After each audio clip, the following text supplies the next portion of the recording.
Phone tapping का जिन एक बार फिर से सामने आ गया, जिसमें मुख्यमंत्री अशोक गहलोत के ओएसडी लोकेश शर्मा मुख्य आरोपी हैं। दिल्ली पुलिस की क्राइम ब्रांच ने लोकेश शर्मा को कल सुबह 11 बजे पूछताछ के लिए बुला लिया है। इस नोटिस के बाद अशोक गहलोत की भी मुश्किलें बढ़ सकती हैं।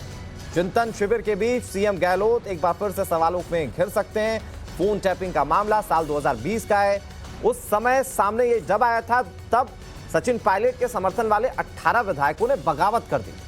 इस दौरान एक ऑडियो क्लिप लोकेश शर्मा ने सार्वजनिक किया था, जो कथित तौर पर केंद्रीय मंत्री गजेंद्र सिंह शेखावत और कांग्रेस के बागी नेताओं का बताया गया। इसी के आधार पर जयपुर में एंटी करप्शन ब्यूरो ने केस दर्ज कर लिया था। बाद में गजेंद्र सिंह शेखावत ने दिल्ली पुलिस के पास जाकर शिकायत करवाई।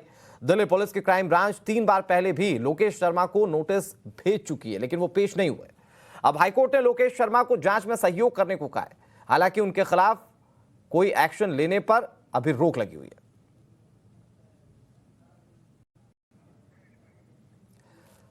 तो अशोक गहलोत के ओएसडी लोकेश शर्मा दिल्ली तलब कर लिए गए हैं। उनसे पूछताछ होगी। जिस वक्त सरकार की अस्थिरता को लेकर तमाम कवायदे चल रही थी, यह मामला पूरा उस वक्त का है। किस तरह से मुश्किलें बढ़ गई, जरा उसे भी समझिए। दिल्ली पुलिस की क्राइम ब्रांच ने नोटिस भेजा। यह नोटिस जो भेजा गया है, उसमें यह कहा गया है कि आपको पेश होना है। कल गहलोत के ओएसडी को पूछताछ के लिए बुलाया गया। फोन टैपिंग केस में दरअसल लोकेश को यह चौथा नोटिस भेजा गया है। सुबह 11 बजे क्राइम ब्रांच के दफ्तर में पेश होना होगा। इससे पहले वो पेश नहीं हुए 3 बार, लेकिन हाईकोर्ट ने जांच में शामिल होने को कहा है। इसका मतलब यह कि कल उन्हें पेश होना होगा। यहां पर तमाम सवाल पूछे जाएंगे। हो सकता है कि सवाल जो है वो अशोक गहलोत को लेकर भी पूछे जाएं।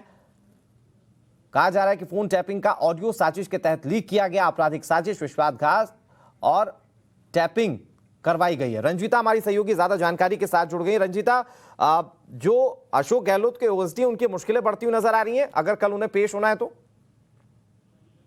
देखिए, इस मामले को लेकर जो हम फोन टैपिंग का मामला 2013 के जिस मामले का हम जिक्र कर रहे हैं, लोकेश शर्मा इस पूरे मामले में जो मुख्यमंत्री के ओएसडी हैं, उनसे कई दौर की पूछताछ, कई दौर की बातचीत जो है वो दिल्ली पुलिस के साथ हो चुकी है। लोकेश शर्मा ने आज जो टाइम्स नाउ नवभारत से बातचीत के दौरान भी कहा कि इस पूरे मामले में पुलिस जो कह रही है कि वो कॉपरेट नहीं कर रहे हैं, ऐसा बिल्कुल भी नहीं है। कई दफा वो दिल्ली पहुंचे हैं और घंटों क्राइम ब्रांच के सवालों का जवाब उन्होंने दिया है। जो बात वो पुलिस के सामने रख रहे हैं, वही बात उन्होंने टाइम्स नाउ के भी सामने रखा। उन्होंने ये कहा कि ये जो ऑडियो क्लिप की बात की जा रही है, वो सोशल मीडिया के जरिए उनके पास पहुंची थी। उन्होंने कोई टेपिंग नहीं की है। और हालांकि हमने ये सवाल भी किया कि अभी कांग्रेस अपना चिंतन शिविर 3 दिन का कर रही है और ऐसे समय में मुख्यमंत्री के ओएसडी को पूछताछ के लिए दिल्ली पुलिस बुलाए, तो ये दोनों ही चीजें एक साथ चल रही है। राजस्थान सरकार की और मुख्यमंत्री की जो कहीं ना कहीं परेशानी बढ़ती नजर आ रही है। उन्होंने साफ तौर पर कहा है कि ऐसा बिल्कुल भी नहीं है। इस पूरे मामले को कोर्ट में भी देखा जा रहा है। कोर्ट ने ही उनको कई तरह के रियायत दी हुई है और वो हर तरह से दिल्ली पुलिस को सहयोग करेंगे। लेकिन सवाल ये उठता है कि इस गंभीर आरोप, जिसके लिए वो कई दौर में पूछताछ उनसे हो चुकी है, अब जब वो कल दिल्ली पुलिस के सामने पेश होंगे, उनके सवाल उनके सामने रहेंगे, तो किस तरह का जवाब वो देते हैं और क्या जिस तरह से वो कह रहे हैं कि ये मामला उतना ज्यादा पेचीदा नहीं है, आने वाले समय में उनकी मुश्किलें बढ़ सकती है। ठीक है रंजीता, बहुत शुक्रिया आपका हमारे साथ जुड़ने के लिए और तमाम जानकारी के लिए। क्या सवाल पूछे जाते हैं, जवाब क्या होते हैं, उसके बाद एक्शन क्या लिया जाता है, ये सब कुछ देखना बेहद जरूरी। लेकिन अशोक गहलोत के ओएसडी लोकेश शर्मा से हमने अब से कुछ देर पहले फोन पर बात की। लोकेश शर्मा ने इस बात की पुष्टि की है कि वो कल दिल्ली के क्राइम ब्रांच के सामने पेश होंगे। शर्मा हमारे साथ है बात करने के लिए। लोकेश जी, सबसे पहले शुक्रिया टाइम्स नाउ नवभारत से बात करने के लिए। ये दिल्ली पुलिस की तरफ से जो आपको नोटिस आया है और कल आपको पेश होना है, ये फोन टैपिंग का जो पूरा मामला है उसको लेकर है। कहा यह जा रहा है कि कल आपका पेश होना जरूरी है। क्या आप कल दिल्ली पहुंच रहे हैं? हाँ, मैं आज शाम तक दिल्ली पहुंचूंगा। देखिए, अभी 9 मई को एक हियरिंग थी हाई कोर्ट में।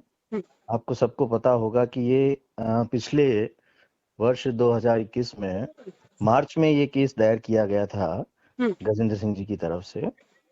और उसके बाद मैंने हाई कोर्ट में, माननीय हाई कोर्ट को मैंने अपनी याचिका दायर की और उस याचिका में ये कहा कि इस एफआईआर को खारिज किया जाए, क्योंकि यहाँ जुडिक्शन नहीं बनता और वो अभी तक लंबित है।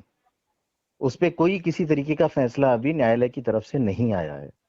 लेकिन अभी जो इसमें 9 मई को जो सुनवाई हुई पिछली, मेरी जानकारी में आया कि उस सुनवाई के दौरान दिल्ली पुलिस या उनके प्रतिनिधियों की तरफ से ये कहा गया कि मैं उन्हें कॉपरेट नहीं कर रहा हूँ।